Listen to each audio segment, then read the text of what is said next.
Uttarakhand bulletin में आपका बहुत स्वागत है। आपके साथ मैं हूं नलिनी पांडे और सबसे पहले बात करेंगे आज की बड़ी खबर की। तो पंचायत चुनाव की संशोधित अधिसूचना जारी हो गई है। 2 चरणों में पंचायत चुनाव के लिए मतदान होगा। पहले चरण के लिए 24 जुलाई को मतदान होगा, जबकि दूसरे चरण के लिए 28 जुलाई को वोटिंग होगी। 31 जुलाई को मतगणना की जाएगी। 2 जुलाई से 5 जुलाई तक पंचायत चुनाव के लिए नामांकन होगा। 7 से 9 जुलाई के बीच नामांकन पत्रों की जाँच होगी।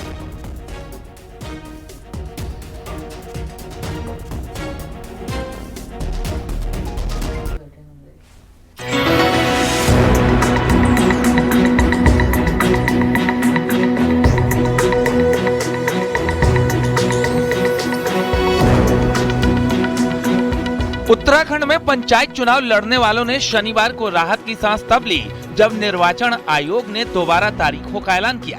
हाईकोर्ट के रोकने के बाद नामांकन से लेकर नतीजे की तारीख को रीशेड्यूल किया गया है। निर्वाचन आयोग की तरफ से जारी प्रोग्राम के मुताबिक पूरे राज्य में चुनाव 2 चरणों में होंगे। 24 जुलाई को पहले राउंड की वोटिंग, 28 जुलाई को दूसरे राउंड की वोटिंग, 31 जुलाई को पंचायत चुनाव के नतीजे आएंगे। पंचायत चुनाव के लिए 2 जुलाई से 5 जुलाई तक नामांकन होगा। 7 जुलाई से 9 जुलाई तक नामांकन पत्रों की जांच। 10 और 11 जुलाई नाम वापसी की तारीख। 14 जुलाई को पहले, 18 जुलाई को दूसरे चरण के सिंबल बटेंगे। पंचायती राज मंत्री सतपाल महाराज के मुताबिक कोर्ट में मामला जरूर गया, लेकिन जुलाई में चुनाव का वादा पूरा हुआ। हम तो बिल्कुल तैयार हैं और ये रोक लग गई थी, रोक हट गई है। अब यथावत चुनाव होंगे। तो कांग्रेस की जो आरोप है वो बेबुनियाद है कि वो गलत इन्फॉर्मेशन हुआ है, वो कोर्ट ने मान लिया, गलत इन्फॉर्मेशन थी वो। पंचायत में आरक्षण और नोटिफिकेशन को हाईकोर्ट में चुनौती मिली थी, तो कांग्रेस ने सरकार और निर्वाचन आयोग की मंशा पर सवाल उठाए थे। वहीं दोबारा प्रोग्राम जारी होने के बाद भी कांग्रेस ने निर्वाचन आयोग को चेताया है।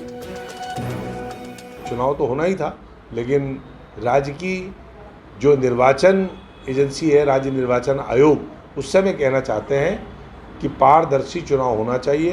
किसी प्रकार का कोई भी अगर पक्षपात करने की कोशिश पीठासीन अधिकारियों ने या राज्य निर्वाचन आयोग ने करा तो इस बार कांग्रेस पूरी लड़ाई के मूड में है।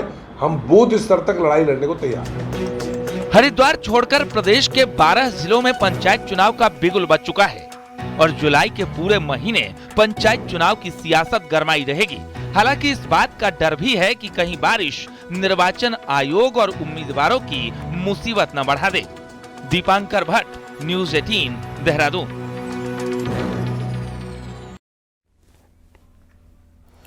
और उत्तराखंड बीजेपी से आज की बड़ी खबर है। बीजेपी ने पूर्व विधायक सुरेश राठौर को पार्टी से 6 साल के लिए निष्कासित कर दिया है। सोशल मीडिया में वायरल वीडियो का संज्ञान लेते हुए पहले पार्टी ने सुरेश राठौर को कारण बताओ नोटिस भेजा था, जिसके जवाब से पार्टी संगठन संतुष्ट नहीं हुई। उन्हें सामाजिक आचरण उल्लंघन में दोषी माना गया। इसके बाद प्रदेश अध्यक्ष महेंद्र भट्ट के निर्देश पर कार्रवाई करते हुए उन्हें 6 साल तक के लिए पार्टी से बाहर का रास्ता दिखा दिया गया। पार्टी के द्वारा पूर्व विधायक सुरेश राठौर जी को उनके अमर्यादित आचरण के कारण नोटिस जारी किया गया था और उनके द्वारा नोटिस का जवाब दिया गया, लेकिन जो जवाब दिया गया वो संतोषजनक नहीं पाया गया। इस कारण आदरणीय प्रदेश अध्यक्ष माननीय महेंद्र भट्ट जी के निर्देश पर उनको 6 साल के लिए पार्टी से निष्कासित कर दिया गया है।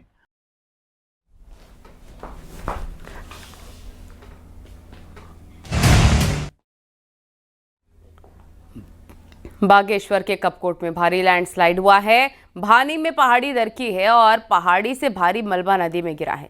तस्वीरों में साफ देखा जा सकता है कैसे पूरी पहाड़ी टूटकर नदी में गिरी है। कपकोट में बारिश से कई जगह नुकसान की खबरें भी आ रही हैं। तेज बारिश से कई जगह लैंडस्लाइड भी हो रहा है। ये देखिए, जबरदस्त तरीके से पहाड़ी से मलबा गिर रहा है। एक्सक्लूसिव तस्वीरें। कपकोट में तेज बारिश से मुसीबत खड़ी होती हुई नजर आ रही है। कपकोट में भारी लैंडस्लाइड, लोगों की चीख पुकार भी मच रही है क्योंकि ताश के पत्तों की तरह ये पहाड़ी दरक रही है, जिससे रास्ते भी बाधित हो रहे हैं।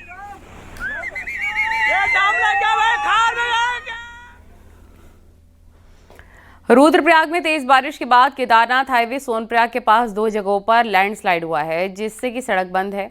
सोनप्रयाग में हनुमान मंदिर के पास आज सुबह पहाड़ी से भारी मात्रा में मलबा और बोल्डर आ गया था। गनीमत रही वहां पर उस दौरान कोई भी मौजूद नहीं था, वरना एक बड़ा हादसा हो सकता था। जेसीबी इस समय काम करते हुए सकल पुल के ऊपर लैंडस्लाइड जोन में। रुद्रप्रयाग में केदारनाथ हाईवे पर मुनकटिया में लगातार स्लाइडिंग होने से शटल सेवाएं बंद हो गई हैं। ऐसे में श्रद्धालुओं को काफ़ी मुसीबतों से पैदल सफ़र करना पड़ रहा है। ये तस्वीर मुनकटिया स्लाइडिंग जोन की है, जहां पर ऊपर से बोल्डर गिरने का हर समय खतरा बना हुआ है। श्रद्धालु किसी तरह दौड़ लगाकर इस डेंजर जोन को पार कर रखे हैं।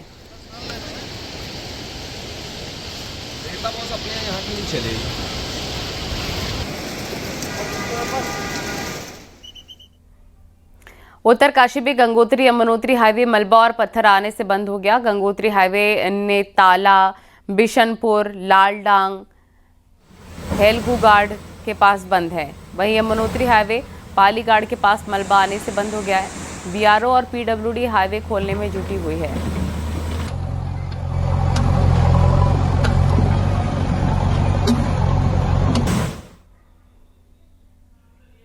और दूसरी ओर बद्रीनाथ हाईवे भी लैंडस्लाइड की वजह से बंद है और सरोबगढ़ के पास तेज बारिश के बाद लगातार पहाड़ी से मलबा और पत्थर गिरने का सिलसिला जारी है, जिसके चलते हाईवे बंद है। सड़क बंद होने से लोगों को परेशानी हो रही है। एनएच विभाग हाईवे को खोलने में जुटा हुआ है।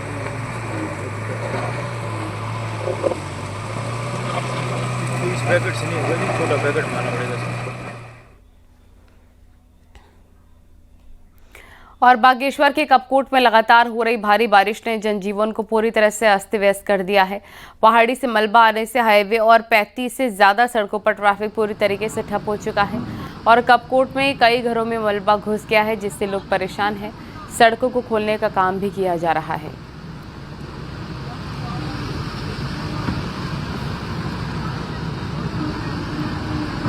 फिलहाल जो बंद सड़कें उनको खोलने की कार्रवाई की जा रही है। इस स्थिति पे लगातार नज़र भी बनाए हुए हैं, क्योंकि अभी हमको आईएमडी का जो अलर्ट आया है उसमें अगले 2 जुलाई तक का जनपद बागेश्वर के लिए ऑरेंज अलर्ट है, तो सभी विभागों को हाई अलर्ट में रखा गया है।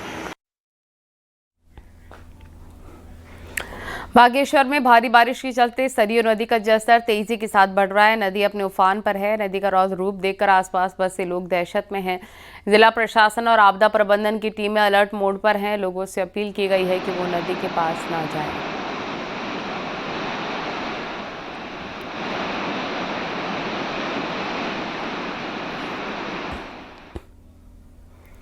पहाड़ों में हो रही लगातार बारिश से मैदानी क्षेत्रों की नदियां उफान पर आ गई हैं। रुड़की में सोनौली, रतमऊ नदियों का जलस्तर बढ़ने से आसपास पानी घुस गया है।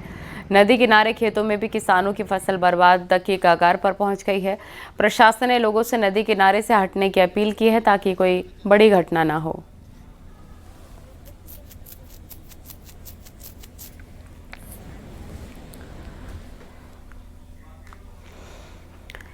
और पहाड़ों में आफत की बारिश जारी है। अगले 2 दिन 7 जिलों के लिए रेड अलर्ट जारी किया गया है। सरकार ने लोगों और यात्रियों से बहुत ही जरूरी होने पर ही यात्रा करने की अपील की है। देखिए रिपोर्ट।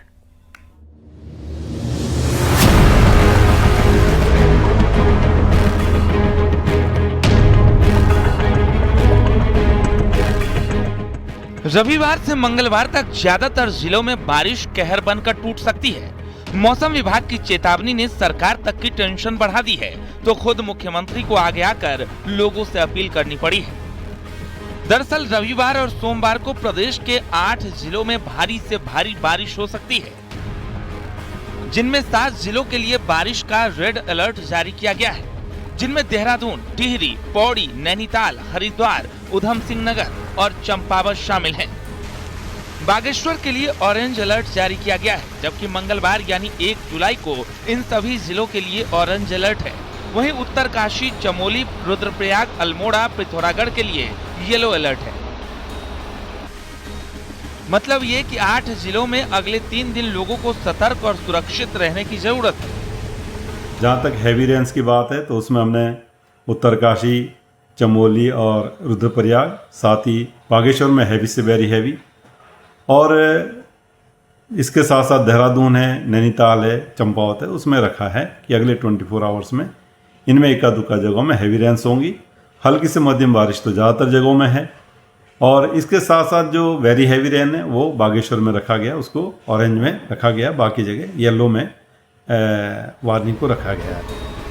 रविवार को पूरे प्रदेश में पीसीएस की परीक्षा है तो 4 धाम यात्रा भी चल रही है। वहीं जून की छुट्टी और रविवार के चलते बड़ी संख्या में टूरिस्ट भी पहुंचे हैं। ऐसे में खुद मुख्यमंत्री पुष्कर सिंह धामी ने लोगों से अपील की है कि बहुत जरूरी ना हो तो यात्रा से बचें। 30 तक बरसात ज्यादा होने की संभावना है। उसको देखते हुए मैं सबसे पहले राज्य के लोगों से और जो हमारे श्रद्धालु हैं, जो तीर्थयात्री हैं, उनसे अनुरोध करना चाहूंगा कि जिस समय बरसात हो रही हो उस समय बहुत अधिक आवश्यकता न हो तो ट्रेवल न करें, रुक जाएं, बरसात के रुकने का इंतजार करें ताकि उनकी यात्रा में कोई व्यवधान न हो। उत्तराखंड में हर साल बरसात के सीजन के साथ डर और खौफ बढ़ जाता है, पर इस बार जल्द बरसात की शुरुआत ने जून महीने में ही टेंशन बढ़ा दी है। तो रेड अलर्ट को देखते हुए जिलों में डीएम और स्टेट एजेंसियों को अलर्ट रहने को कहा गया है। देहरादून से दीपांकर भट्ट, न्यूज़ 18।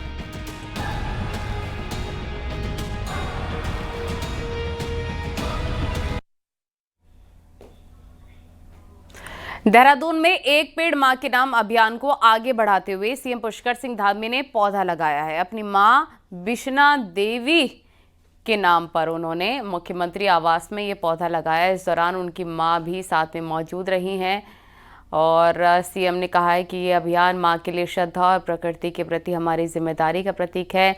सभी से अनुरोध है कि एक पेड़ मां के नाम अभियान के तहत ज़्यादा से ज़्यादा पौधारोपण करें।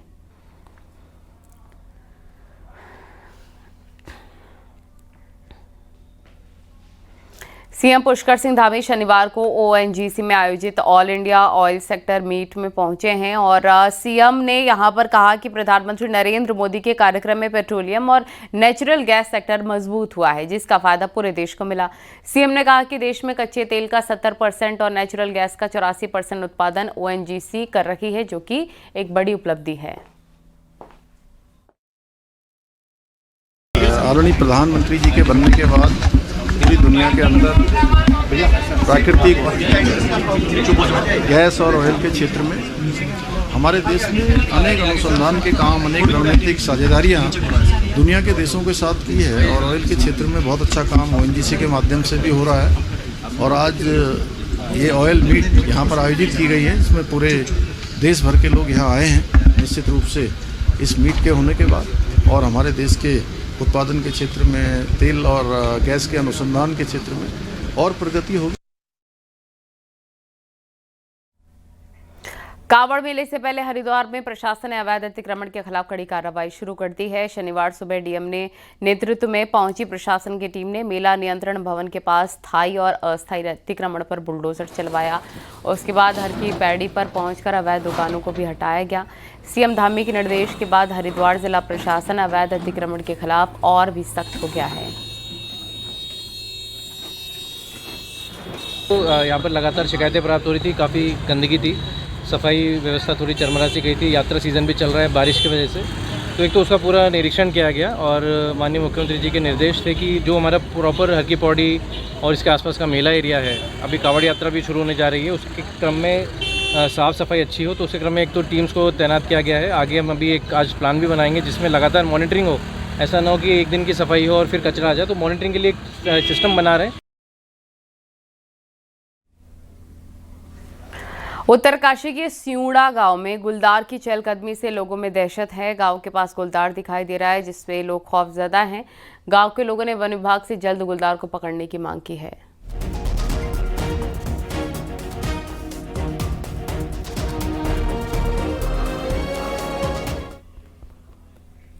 रुद्रप्रयाग बस हादसे में शनिवार को एक और लापता तीर्थयात्री का शव मिला। मृतक युवती मौली सोनी गुजरात की रहने वाली थी। शव को पोस्टमार्टम के लिए भेजा गया।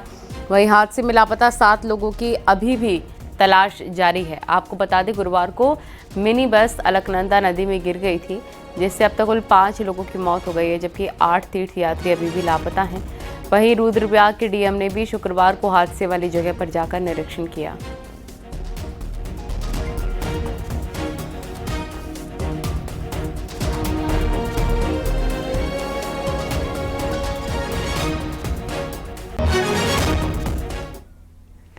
हरिद्वार में पुलिस ने सेक्स रैकेट का भंडाफोड़ किया। भूपतवाला इलाके की सत्यम विहार कॉलोनी में गेस्ट हाउस में देह व्यापार चल रहा था। एंटी ह्यूमन ट्रैफिकिंग यूनिट ने छापेमारी कर मौके से 3 महिलाओं और 2 युवकों को गिरफ्तार किया है। पुलिस को गेस्ट हाउस से आपत्तिजनक सामान और कैश भी बरामद हुआ है।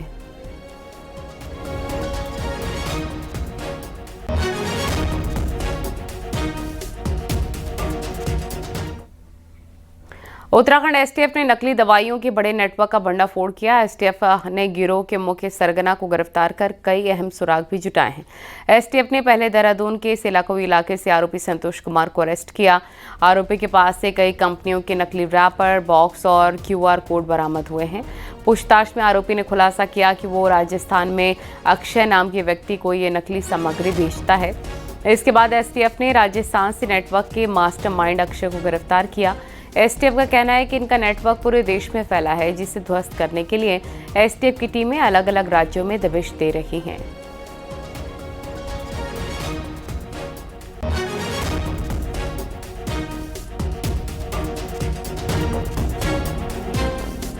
विवेचना जो इसका मास्टरमाइंड है, मेन जो अक्षय नाम आ रहा था, उसको राजस्थान से अरेस्ट किया गया है और वास्तव में इसका नाम नवीन बंसल है, जो कि यहाँ पर आउटर बॉक्स और क्यूआर कोड प्रिंट कराता था और उसके बाद उसमें नकली दवाइयाँ पैक करके स्टॉकिस्ट के माध्यम से मार्केट में सप्लाई करता था। इस पर विगत में भी 2018 में दिल्ली क्राइम ब्रांच ने इसको जेल भेजा नकली दवाइयों के प्रकरण में ही। और पौड़ी पुलिस ने डिजिटल अरेस्ट के मामले में बड़ी कार्रवाई करते हुए एक शातिर साइबर ठग को बिहार के चंपारण से गिरफ्तार किया। गैंग ने कोटद्वार की एक महिला को व्हाट्सएप कॉल कर उसके बच्चे और पति को जान से मार देने की धमकी देते हुए पैसों की मांग की। इसके बाद महिला ने अपनी ज्वेलरी बेच ठगों को 7 लाख रुपए ऑनलाइन ट्रांसफर किए। दूसरे मामले में कोटद्वार के एक शख्स को उसके विदेश में नौकरी कर रहे भाई का वीज़ा खत्म करने की धमकी देकर 9,45,000 रुपए की ठगी की। दोनों ही मामले का खुलासा करते हुए पुलिस ने एक आरोपी को बिहार से गिरफ्तार किया है, जबकि गैंग के दूसरे सदस्यों की तलाश जारी है।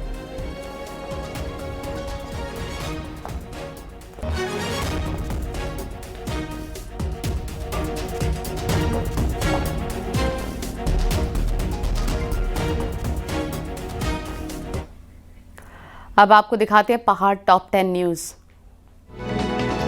रामनगर पुलिस ने चेकिंग के दौरान एक टैक्सी से 68 किलो से अधिक अवैध गांजा बरामद किया। बरामद गांजे की अंतर्राष्ट्रीय बाजार में कीमत करीब 17 लाख रुपए बताई जा रही है। रुड़की में पुलिस और सीआईयू की संयुक्त टीम ने नकली नोट छापने वाले गिरोह के 3 सदस्यों को गिरफ्तार किया। 6 लाख के नकली नोट बरामद, गिरोह के 5 सदस्य फरार। हरिद्वार में जीआरपी ने रेलवे यात्रियों की चोरी हुए 135 मोबाइल फोन उन्हें वापस लौटाए हैं। विकासनगर में वन महिला दरोगाओं का दीक्षांत समारोह, पासिंग आउट परेड में नई 38 महिला वन दरोगाओं ने हिम्मत और जज्बे को दिखाया है। नैनीताल में नगरपालिका कर्मचारियों और पालिका बोर्ड के बीच विवाद, कर्मचारियों ने पालिका अध्यक्ष और बोर्ड पर गंभीर आरोप लगाया, आंदोलन की चेतावनी दी। हरिद्वार की ज्वालापुर के पूर्व विधायक सुरेश राठौर को साध्वी रेणुका ने रविदास आचार्य पद का उपयोग करना बंद करने की चेतावनी दी है और कानूनी कार्रवाई की बात कही। कावड़ यात्रा को लेकर तैयारी में जुटा पुलिस प्रशासन। ऋषिकेश में सीएसपी देहरादून ने कावड़ मेला मार्ग पर बने पार्किंग का निरीक्षण किया। हरिद्वार जिला प्रशासन कावड़ मेले की तैयारियों में जुटा है। डीएम ने मेला क्षेत्र और कावड़ पटरी का निरीक्षण किया। अधिकारियों को सभी जरूरी व्यवस्थाएं समय पर पूरा करने के निर्देश दिए। उत्तरकाशी डीएम ने गंगोत्री धाम में निर्माण कार्यों का स्थलीय निरीक्षण किया, जरूरी दिशा निर्देश दिए, यात्रियों से यात्रा व्यवस्था को लेकर बात की। अल्मोड़ा जिले में 3 लाख से अधिक आयुष्मान कार्ड बनाए गए हैं। इसमें से 7,000 आयुष्मान कार्ड को निरस्त किया गया।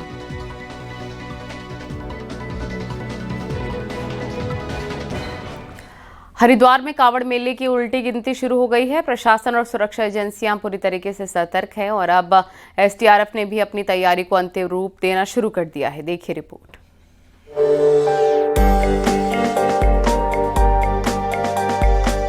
ग्यारह जुलाई से हरिद्वार में कावड़ मेला शुरू होने जा रहा है, जहां हर साल लाखों शिव भक्त जुटते हैं। श्रद्धालुओं की सुरक्षा को लेकर इस बार एसडीआरएफ ने 7 अलग अलग टीमें गठित की हैं, जिन्हें प्रमुख संवेदनशील घाटों और गहरे पानी वाले स्थानों पर तैनात किया जाएगा।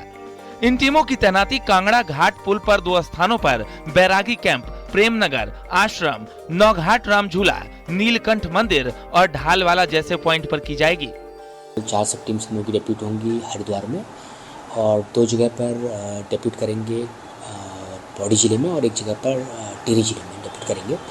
मेनली जो हमारी सब टीम्स डेप्यूट हो रही हैं कांवड़ को लेकर के, वो जो डीप डाइविंग वाले हमारे रेस्क्यूअर्स हैं उनको लेकर के है। इसके अलावा फ्लड रिलीफ वाले जो जिनको हमने ट्रेनिंग प्रोवाइड किया हुआ है, वो जो हमारे पास कांस्टेबल्स हैं, मैन पावर है, उनको हम डिप्लॉय कर रहे हैं। मेले के दौरान एसडीआरएफ की सभी टीमें हर चुनौती के लिए तैयार रहेंगी। जवानों को motor boat, rescue raft, life jacket और डीप वाटर ड्राइविंग गियर्स जैसे अत्याधुनिक उपकरणों से लैस किया गया है। संवेदनशील जो क्षेत्र हैं कांवड़ एरिया में आते हैं, उनका चयन एसडीआरएफ द्वारा हमने कर लिया गया है, जहां हमारे प्रशिक्षित deep diver, rafts, inflatable motor boat, life safety उपकरण और जो भी अत्याधुनिक हमारे पास रेस्क्यू उपकरण हैं उसके साथ हमारी टीम तैनात हैं। हमारे हरिद्वार, पौड़ी और टिहरी जनपद जहाँ पे कांवड़ का सबसे ज़्यादा फ्लो रहता है, वहाँ उसमें 6 स्थान पर 7 सब टीम तैनात रहेंगी। पिछले 3 सालों से कांवड़ के दौरान एसडीआरएफ ने करीब 350 लोगों की जान बचाई है और सिर्फ पिछले साल 2024 की कांवड़ यात्रा के दौरान ही 165 श्रद्धालुओं को नदी में बहने से बचाया गया था। यही वजह है कि इस बार भी एसडीआरएफ की भूमिका बेहद अहम होने वाली है। देहरादून से सत्येंद्र बरतवाल, न्यूज़ 18।